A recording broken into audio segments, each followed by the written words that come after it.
get ready for some noise. Get ready to put your hands together. The winner is... The Bloomberg Trading Challenge is the first investment competition to take place entirely within the Bloomberg terminal. The students are given a $10 million notional allocation with which to build their methodology. The team that generates the highest return on their investment and presents the best methodology will win the challenge. The biggest beneficial gain for the participants in here is that they got tremendous amount of exposure to the Bloomberg terminal. Students who are learning this in an academic fashion were able to bring that content to context in terms of how is it applied in the real world.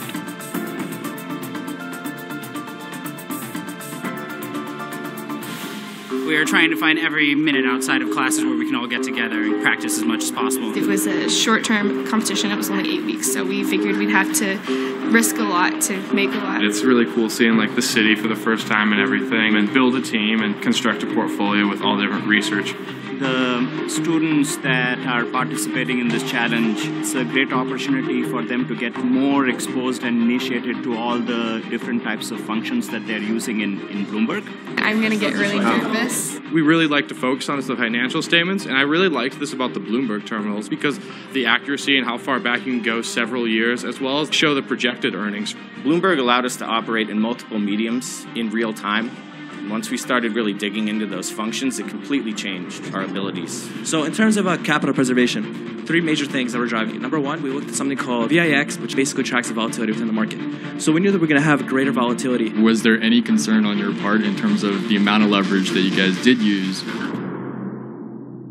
I think the presentation piece is really important. It's not just whoever won the highest return. The things that I was listening for throughout were really risk mitigation is one thing, and then the other thing is really what did they learn from it?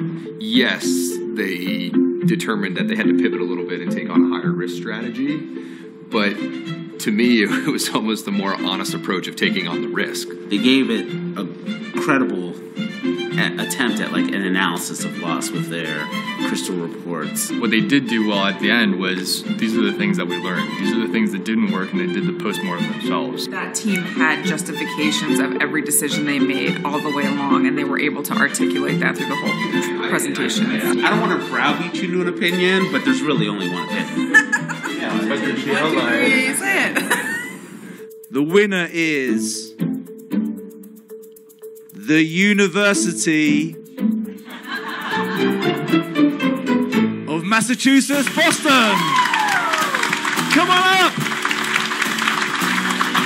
This is a very special moment for all of us. It's been a long 8 weeks, a long time in the Bloomberg lab, and I'm just honored to be up here with these guys. So thank you very much.